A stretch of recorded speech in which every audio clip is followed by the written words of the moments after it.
Assalamualaikum warahmatullahi wabarakatuh. Ketemu lagi dengan saya di channel Petani Minang. Mudah-mudahan penonton sekalian dalam keadaan sehat selalu dan murah rezekinya. Amin. Oke bro, pada kesempatan pagi hari ini kita akan melakukan penyemprotan yang ke-15. Tepatnya melon kita yang sudah berusia 48 hari setelah tanam. Oke bro. Atau lebih lengkapnya lagi, pada tanggal 28 Oktober tahun 2020 kita akan melakukan penyemprotan yang ke-15 kalinya. Jadi apa-apa saja pestisida yang kita gunakan pada pagi hari ini. Sebelum itu kita lihat atau cek dulu perkembangan melon golden kita ya bro. Jadi ini melon golden kinanti seperti ini keadaan melon kita sekarang nih. Ini masih ada yang belum diikat, masih belum selesai bro. Karena seperti yang penonton ketahui sekalian, bahwa profesi saya bukan fokus di pertanian saja. Saya bertani sambilan dari pekerjaan saya, yaitu bekerja di Dinas Perikanan Kabupaten Pasaman Barat. Nah, jadi saya pagi sebelum kerja dulu menyemprot kira-kira jam 6 atau setengah 7 sampai jam setengah 8 baru saya berangkat kerja. Jadi pulang kerja jam 4 baru saya lanjutkan ke kebun lagi. Nanti fullnya cuma di hari Sabtu, Minggu ataupun hari libur lainnya. Oke bro, jadi seperti ini keadaan melon kita sekarang nih. Alhamdulillah perkembangan melon kita mulai membaik bro. Nih jamur-jamur yang kemarin bandel itu, yang kerak, yang susah dikendalikan itu, alhamdulillah sudah mulai berangsur-angsur pulih. Keriting pun alhamdulillah sudah mulai berangsur-angsur pulih dan mulai berkurang. Nah, jadi bagaimana caranya pengelian jamur, keriting, hama kutu kebul, kutu-kutuan lainnya, ataupun pengendalian jamur yang keras-keras lainnya, silahkan cek video kita sebelumnya bro. Sudah lengkap dari awal. Jadi kalau seandainya ada yang mau tanyakan, silahkan bertanya di kolom komentar, insya Allah akan kita jawab satu-satu. Oke, ini seperti ini keadaan melon kita sekarang nih. Ini rencana kita akan buahkan dua. Yang golden kinanti kita buahkan dua, Alisa pun gitu. Kenapa kita buahkan dua? Supaya lebih aman untuk mencapai bobot buahnya masuk grade A. Oke. Jadi kalau seandainya kita buahkan 3, nanti agak susah perawatannya bro, karena nutrisi ataupun pertumbuhan tanaman ataupun yang lain-lainnya butuh pengerjaan ekstra. Karena seperti penonton sekalian ketahui, lahan kita ini lahan bekas cabai yang kemarin tanpa kita bajak dahulu, tanpa kita olah dulu, hanya kita berikan pupuk dasar secukupnya. Oke. Nah, jadi kita tidak mulai tidak mulai dari pengolahan awal. Jadi ini lahan bekas cabai, ditanam melon lagi. Oke. Jadi sudah 3 kali tanaman sayuran ataupun buah-buahan yang hampir tipe tanamannya sejenis. Oke, nih. Kenapa saya bilang sejenis? Dari cabai hamanya ke melon masih sama, jamurnya sama, hampir sama. Busuk batang, Phytophthora, jamur Melayu fusarium, Melayu bakteri, hampir sama semuanya. Jadi kita bilang cabai, melon lagi hamanya sama. Jadi kita belum ada memutus siklus dari perkembangan hama-hama tersebut. Oke. Jadi kita perawatannya ekstra. Tapi alhamdulillah nih keadaan melon kita sekarang. Nih lihat bro. Yang keriting kemarin nih pulih. Lihat. Nih. Halus lagi dia. Jadi bagaimana tutorial ataupun cara-caranya, silahkan cek video kita sebelumnya. Ini jelas bro. Ini kelihatan, ini saya kasih contoh. Nih. Ini yang keriting kemarin alhamdulillah sembuh. Oke. Nah, nih ada buahnya satu. Jadi jangan patah semangat. Keriting, bagaimana cara mengatasinya, cek saja tutorial kita ataupun cara-cara kita penyemprotan ataupun pemupukannya, atau bagaimanapun mengalirkan kutu-kutuannya ataupun jamur yang lainnya. Ini silahkan cek. Ini 2 nih dekat nih. Nah, ini keriting kena virus lengkap penderitaannya bro. Tapi alhamdulillah sudah mulai membaik. Oke. Udah baik, ini udah jauh sekali baik ini bro. Ini kelihatan, ini halus. Di bawahnya keriting, kelihatan kan? Ini batasnya, ini batas tempat dia keriting kemarin di sini. Ini, dari sini sudah mulai bagus lagi. Kelihatan? Udah ada ini sekitar 80 cm naik pucuk barunya ke atas. Ini daunnya kena virus, nih.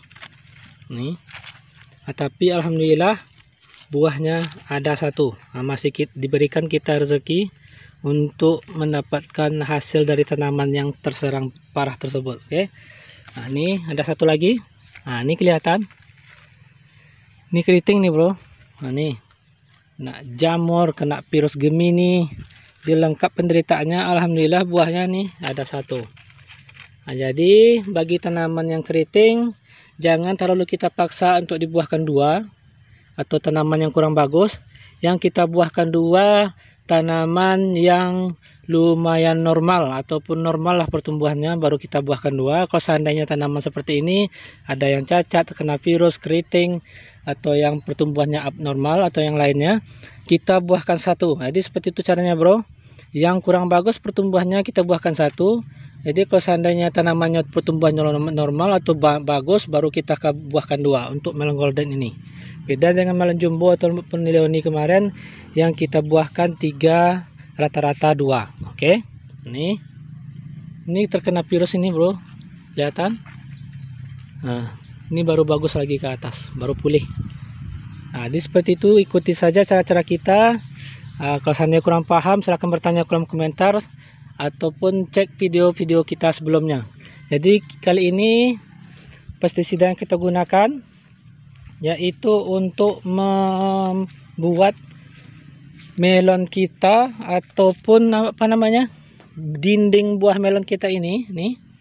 Dinding ini lebih tebal atau lebih keras, dan juga untuk menghambat ataupun memutus siklus dari perkembangan hama-hama penyerang tanaman kita atau HPT namanya, disingkat dengan HPT, yang tujuannya untuk menghambat perkembangan ataupun memutus siklus dari hama-hama tersebut.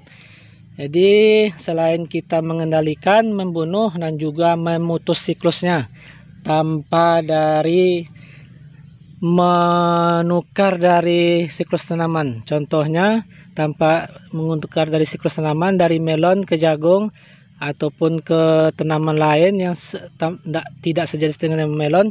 Kita tanpa dari memutus menukar siklus tanaman, kita bisa memutus siklus hama yang sejenis dengan menggunakan bahan aktif ini. Oke, jadi seperti ini bro. Mari kita lihat apa itu dia cara memutus siklus dari hama penyerang tanaman kita tanpa menukar pola tanam. Oke. Jadi ini pestisida yang kita gunakan penyemprotan yang ke-15 kali ini. Yang pertama yaitu insektisida fungisida yang berbahan aktif tembaga oksida. Ini sudah kita bikin ke botol supaya mudah mengambilnya. Yang merek dagangnya Nordok. Oke, jelas ini kayak batu bata isinya, itu kayak batu bata yang dihaluskan. Terus yang kedua yaitu ini untuk mengendalikan ulat, yang bahan aktifnya emamectin benzoat. Ini yang apa namanya, bahan aktif yang tipe menengah cara kerjanya, tidak yang rendahan dan tidak pula yang terlalu tinggi. Masih ada yang lebih keras pada emamectin benzoat bro, nanti kita akan bahas di video selanjutnya. Terus yang ini yang saya bilang tadi, yang berfungsi untuk menebalkan dinding sel pada batang dan juga kulit buah supaya batang tidak mudah roboh, besar, kokoh, dan apa namanya, kulit dari melon itu sendiri lebih tebal dan tidak mudah diserang oleh lalat buah. Oke, jadi seperti itu. Dan juga sini tertulis untuk sangat efektif untuk membantu proses pengendalian HPT jenis serangga, kutu-kutuan, bakteri, serta kelompok cendawan dengan memutus ekosistem habitatnya. Nah, jelas bro, ini sangat ampuh sekali.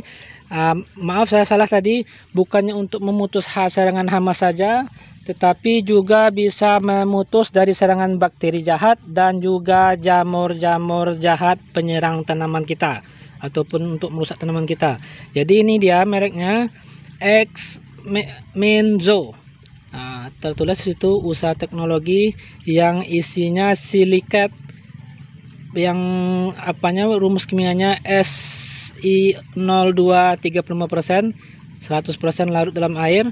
Jadi ini dia bro, yang kita gunakan untuk memutus serangan serangga, kutu-kutuan bakteri dan juga kelompok cendawan atau jamur dengan memutus ekosistem habitatnya. Yang maksud dengan memutus ekosistem habitatnya yaitu memutus siklus hama tersebut tanpa menukar pola tanam. Oke, jadi ini dia rahasia kita gunakan walaupun kemarin tanam melon, sekarang tanam melon lagi dengan bahan ini, dengan merek ini ataupun dengan produk ini kita bisa mengendalikan hama ataupun bakteri dan juga cendawan yang merusak tanaman dengan tujuan memutus siklus hidupnya. Jadi bukan kita mencegah lagi bro, memutus habis. Oke, dengan cara kerja ini kita semprotkan sekali 15 hari. Oke, jelas. Terus yang terakhir sendiri seperti biasa, memperkuat daya kerja pestisida kita, yaitu kita menggunakan perekat perata penembus yang dari seperti dari ini. Oke, jadi saya ulangi, takarannya dari tembaga oksida yang bahan aktifnya tembaga oksida ini yang merek dagangnya Nordok. Ini bungkusnya sudah saya buang bro, maaf. Ini kita gunakan 1 sendok makan penuh. Oke, 1 sendok makan penuh. Terus yang kedua yaitu bahan aktif memang aktif mezot ini kita gunakan 15 mili. Oke, masih belum kita naikkan dosisnya. Terus yang ketiga yaitu ini kita gunakan 1 tutup botol. Ini dengan dosis 10 mili, 1 tangki. Oke. Terus yang terakhir sendiri yaitu kita gunakan spreader. Ini penembus, kita gunakan 10 mili. Jadi kita masukkan dalam ember ini, kita aduk dahulu, kita masukkan dalam tangki. Setelah masuk dalam tangki kita penuhkan. Setelah penuh baru kita campur merata, kita aduk lagi, baru kita semprotkan tanaman kita. Oke, jelas bro. Jadi seperti itu, ini dia rahasia kita untuk memutus siklus hama, bakteri ataupun jamur jahat tanpa menukar pola tanam. Ya, oke. Jadi seperti itu caranya ya bro.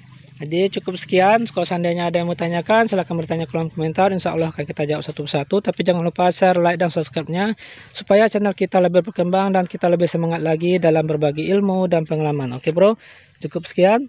Subscribe channel ini untuk episode selanjutnya. Terima kasih. Assalamualaikum warahmatullahi wabarakatuh. Mantap.